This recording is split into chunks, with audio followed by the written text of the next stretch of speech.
ஏண்டி சும்மா சும்மா தம்பி தான் முக்கியம், என் தம்பி தங்க கம்பின்னு அடிக்கடி கூவிக்கிட்டு இருப்பிய, இப்ப புரியுதா யார் யாருக்கு முக்கியம்னு? ஒன்னு தெரிஞ்சுக்கடி, உனக்கு நான் தான் முக்கியம். நாம நினைக்கிறது அப்படி. நமக்கு பிறந்த மனசா இருந்தா கூட பிறந்ததுக்கு குறுகிய மனசா இருக்கே, என்ன பண்றது?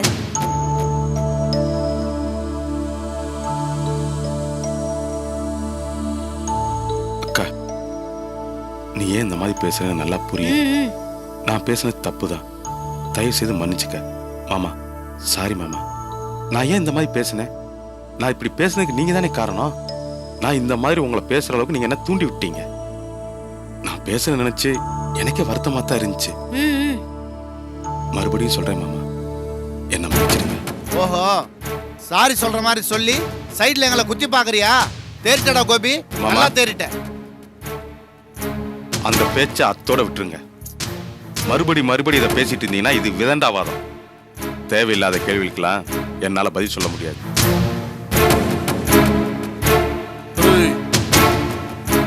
நான் எல்லாம் கேள்விப்பட்டேன். நீ அவங்கள பேசுனது கரெக்ட் தான். என்னைக்காவது திருப்பி கொடுத்தானே தீரணும். தொடர்ந்து வாங்கிட்டே இருந்தா மேல மேல பேச்சா தானே இருப்பாங்க.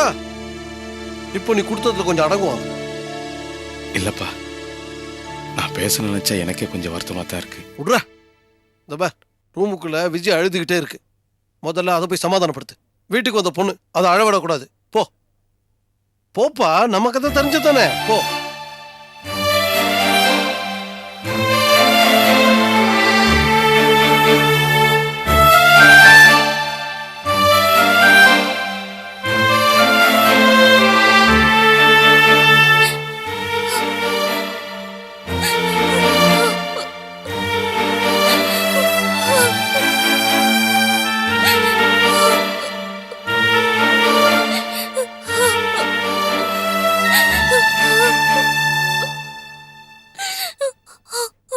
விஜி, உங்க அக்கா என்ன சொன்னாங்க தெரியுமா? அவங்க ஏதோ முட்டாள்தனமா சொல்றாங்க, அதையே நீ பெருசுபடுத்துற. நான் உங்களை நல்லா மயக்கி வச்சிருக்கேனா? சிரிக்கிறீங்களா? உங்க அக்கா என்ன பத்தி கேவலமா பேசுனது உங்களுக்கு சிரிப்பா இருக்கா? நீங்களும் உங்க வீட்டு ஆளுங்களோட சேர்ந்துக்கிட்டு என்ன கிண்டல் பண்றீங்களா? விஜி, பொறுமை பொறுமை. என்ன சொன்னாங்க? நீ என்ன மயக்க வச்சிருக்கேன்னா சொல்லிட்டு போறாங்க. இதுக்கு ஏன் கோவப்படணும்? கோவப்படாம என்ன விஜி, கொஞ்சம் கூட உண்மையே இல்லாத ஒரு தப்பான ஸ்டேட்மெண்ட்டுக்கு நீ ஏன் கோவப்படணும்? முதல்ல இதை தூக்கி தூர போடு. என்ன சொன்ன? நீ என்ன மயக்கி வச்சிருக்க.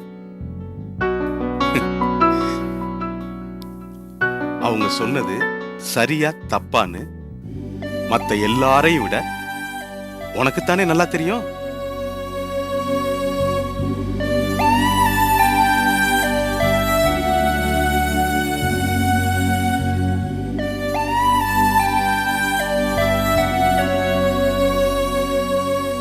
விஜய், எனக்கும் கூட நம்ம இவ்வளவு நெருக்கமா உட்கார்ந்துருக்கும் போது உன் மடியில கைய வச்சுக்கிட்டு உன் முகத்தை பார்த்துக்கிட்டே பேசணும்னு எனக்கும் ஆசை.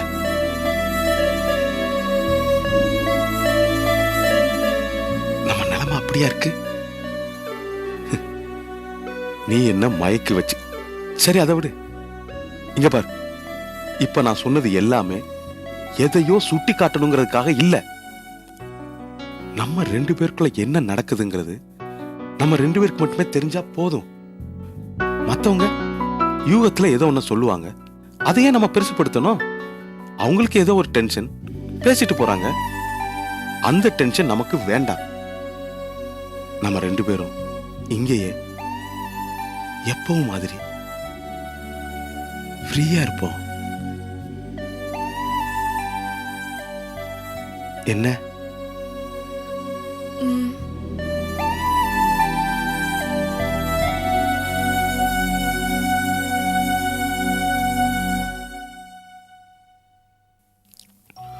உங்ககிட்ட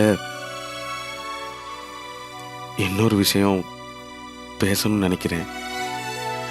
அத சொல்றதா என்னன்னு எனக்கு தெரியல. சொல்லுங்க, கேக்குறேன். எங்க கார்மெண்ட்ஸ்ல புதுசா கல்யாணம் ஆன ஜோடிகளுக்கெல்லாம் பார்ட்டி கொடுப்பாங்க. உங்களுக்கு எப்ப சார் பார்ட்டி? நீங்க எப்போ உங்க ஒய்ஃபை கூட்டு வர போறீங்கன்னு எல்லாரும் கேக்குறாங்க. ஆனா நான் ஒத்துக்கல. இதுக்கு பதிலும் சொல்லல. ஏன்னா பதில் சொல்ல ஒரே குழப்பம். இதுல நீங்க குழப்பம். வா பார்ட்டிக்குன்னு சொன்னா வர போறேன்.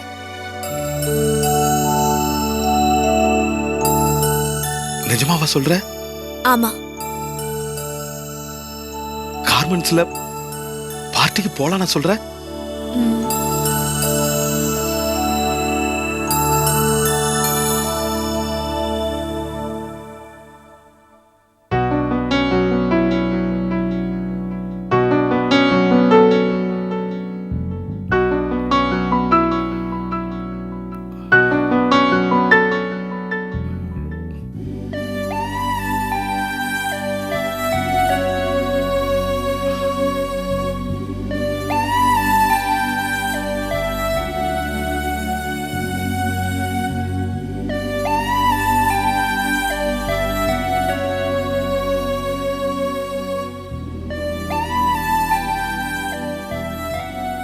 பார்ட்டிக்கு போலாம்.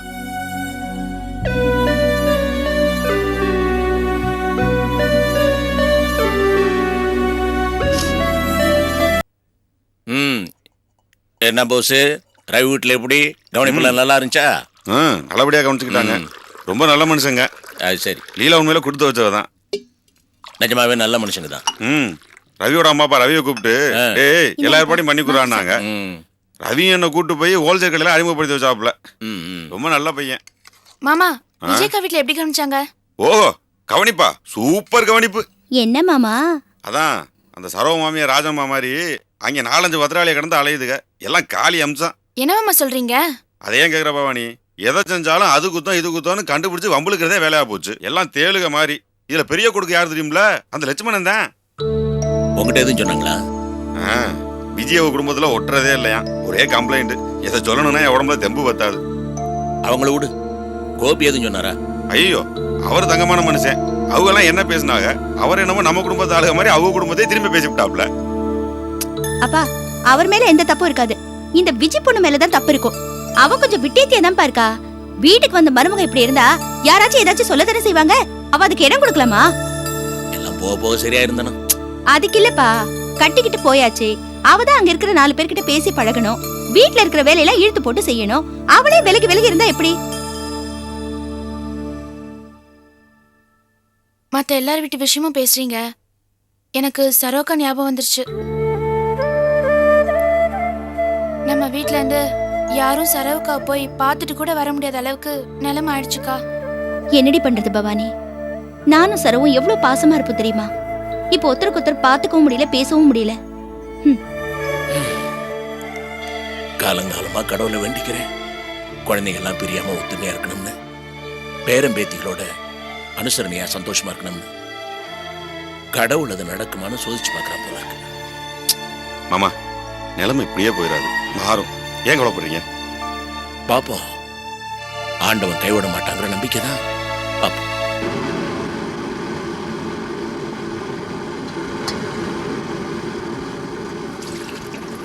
நான் என்ன ஊத்துறேன், நீ எதுக்கு கஷ்டப்பட்டு? உங்களை யார் இந்த வேலையெல்லாம் செய்ய சொல்றது? செய்யறவளே வந்து கெடுக்காதீங்க. முதல்ல இங்க இருந்து போங்க.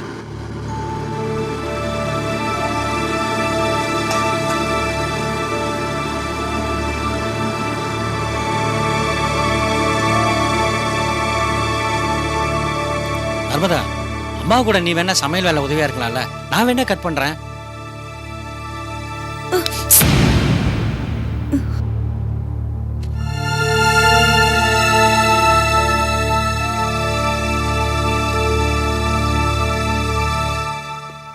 யாருங்க அது கடையில?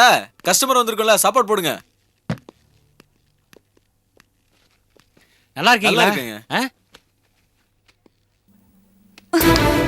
உங்களை யாரும் இந்த வேலை பண்ண சொன்னது? இதெல்லாம் பாத்துக்கிறதுக்கு நாங்க இருக்கோம், நீங்க போங்க. நர்மதா, நீ செய்யறது உனக்கே நல்லா இருக்கா? என்ன அப்பா மனசு இப்படி இன்சல்ட் பண்ற மாதிரி பேசுறியே, அது இன்னைக்கு என்னாச்சு உனக்கு? எனக்கு ஒண்ணும் ஆகல. நீ தான் அப்பா மனசு வேதனை பண்ற மாதிரி நடந்துக்கிற. அவர்தான் திருந்தி வந்துட்டேன்னு சொல்றாரு, ஒத்துக்கோங்களேன். ஓஹோ, திருந்திட்டாரா? எத்தனை தடவை? உலகத்திலேயே அதிக தடவை திருந்தி சாதனை பண்ணது மிஸ்டர் பொன்னுராஜன் கின்னஸ் புக்ல போட சொல்லு.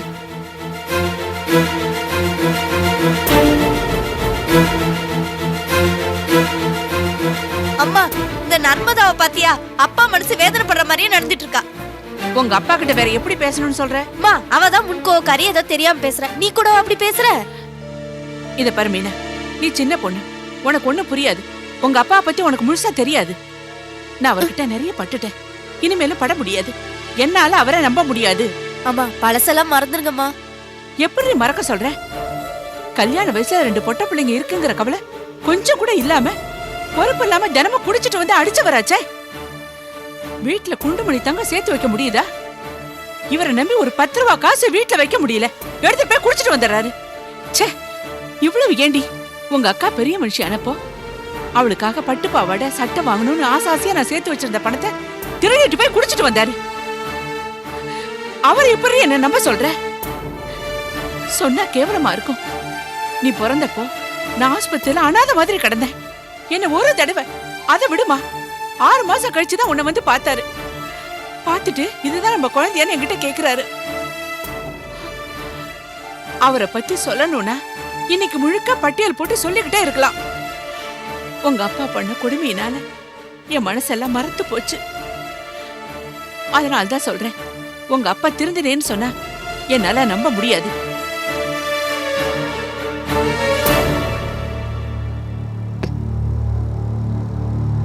என்னண்ணே முகம் ரொம்ப வாடி போயிருக்கு? முழுக்க மனசு மாறி மனுஷனா திருந்தலான்னு பார்த்தா யாருமே நம்ப மாட்டேங்கிறாங்க. சரி, பொண்டாட்டி பிள்ளைங்களுக்கு உதவி பண்ணலாமேன்னு பார்த்தா சொந்த வீட்லயே 3வது மனுஷனை நடத்துற மாதிரி நடத்துறாங்க.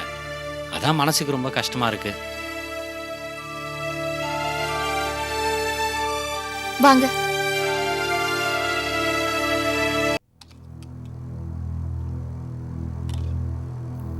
ஏமா இப்படி நடந்துக்கிறீங்க? அண்ணன் எவ்வளவு நொந்து போயிருக்காரு தெரியுமா? ஏன் இப்படி அடிக்கடி அவமானப்படுத்துறீங்க? நீ என் மேல வச்சிருக்கிற நம்பிக்கை கூட இவங்களுக்கு இல்லம்மா. சரு, அவரை பத்தி உனக்கு முழுசா தெரியாது, அதனாலதான் நீ அவரை நம்பிட்டு இருக்க. அது என் துரதிர்ஷ்டமா.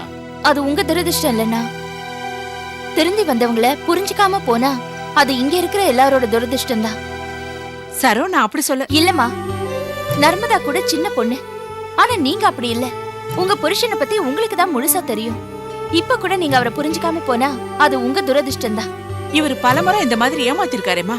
ஆனா இப்ப அவர் உங்களை ஏமாத்தல. அவரோட முகத்தை பாருங்க, எவ்வளவு வேதனையில இருக்காரு.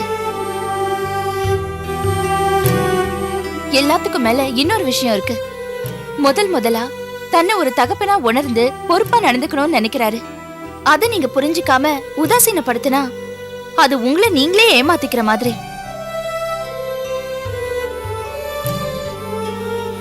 நர்மதா, உனக்கு தான் சொல்றேன், இப்போ உனக்கு புரியாத அப்பாவோட அருமை. நாளைக்கு ஏதாவது ஒரு பிரச்சனைனா அப்போ உனக்கு அப்பாவோட தயவு தேவைப்படும். புரிஞ்சுக்கோமா? கொஞ்சம் புரிஞ்சு நடந்துக்கிறீங்களா? என்னங்கடி இது? ஒரு நாள் நான் வீட்ல இல்ல, கண்டதுக்கெல்லாம் உள்ள நுழைஞ்சிருக்கு. இதோ பாரு லட்சுமி, இந்த திருட்டு பையல முதல்ல வெளியே அனுப்பு, இல்லைன்னா நல்லா இருக்காது. ஆமா. ஹலோ, என்ன ஓவரா பேசுறீங்க? அவர் ஒண்ணு திருட்டு பையல்ல, எங்க அப்பா. அவரை பத்தி ஏதாவது பேசுறீங்க அப்புறம் நான் கண்டபடி பேச வேண்டியிருக்கோம். ஆமா. இத பாருமா சரோ, இந்த பொடி பொண்ணு எப்படி பேசுறான்னு பாரு, என்னன்னு கேளு. பாட்டி, நீங்க பேசுறதுதான் சரியில்லை. இவங்க புருஷனை வீட்டுக்கு வரக்கூடாதுன்னு சொல்றதுக்கு நீங்க யாரு? நீங்க இந்த வீட்டை மட்டும்தான் வாடகைக்கு கொடுத்திருக்கீங்க. அவங்க குடும்ப விவகாரத்துல தலையிடுறதுக்கு உங்களுக்கு எந்த அதிகாரமும் இல்ல. ஓஹோ, நீயும் அவங்க பக்கமா? பேசு பேசு பேசு பேசு. என்னைக்காவது இந்த திருட்டு பையன் உன் வீட்லயும் திருட போறான், அப்ப நீ என்ன பேசுறேன்னு பாக்குறேன். அப்படி எல்லாம் ஒண்ணும் நடக்காது. எங்க எல்லாருக்கும் இவர் மேல ரொம்ப நம்பிக்கை இருக்கு. என் தலை எழுத்துமா, குடுத்தனக்காரங்க கிட்ட எல்லாம் பேச்சு வாங்கணும்ட்டு. பாட்டி, கொஞ்சம் மனுஷத்தன்மையோட பேசுங்க. கடைசி வரைக்கும் இவங்க ஒத்த பொம்பளையா கஷ்டப்படணுமா? நேரம்தான்.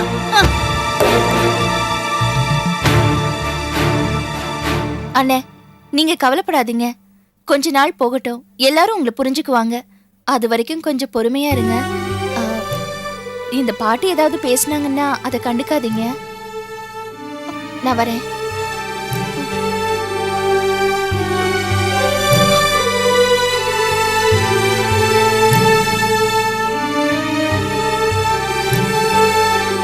உங்க எல்லாருக்கும் ஒரு முக்கியமான செய்தி சொல்றதுக்கு தான் கூப்பிட்டிருக்கேன். ஒரு பெரிய கார்மெண்ட்ஸ் கம்பெனியோட அக்கவுண்ட்ஸ் எல்லாத்தையும் கம்ப்யூட்டருக்கு மாத்த போறாங்க. என்ன சார் இவ்ளோ லேட்டாவா கம்ப்யூட்டருக்கு மாத்துறாங்க? அதெல்லாம் நமக்கு சம்மந்தம் இல்லாத விஷயமா. அங்க கம்ப்யூட்டர்லாம் இன்ஸ்டால் பண்ணியாச்சு. ஆனா அங்க இருக்கிற சிஸ்டத்தை ஆபரேட் பண்றதுக்கு நம்ம கம்பெனில இருந்தா ஸ்டாஃப்ஸ் போகணும். சம்பளம் யார் தருவாங்க, நீங்களா அவங்களா? நம்ம கம்பெனி தான் சம்பளம் கொடுக்கும்.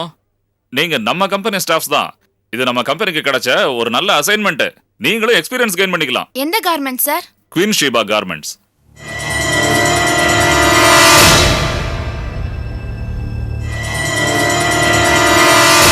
யார் போறீங்க? நீ போறியாமா? சாரி சார், ரொம்ப தூரமா இருக்கு. பக்கத்துல வேற பஸ் ஸ்டாப் இல்ல. வேற யாராவது அனுப்புங்க. What about you? சார் என்னால முடியாது சார்.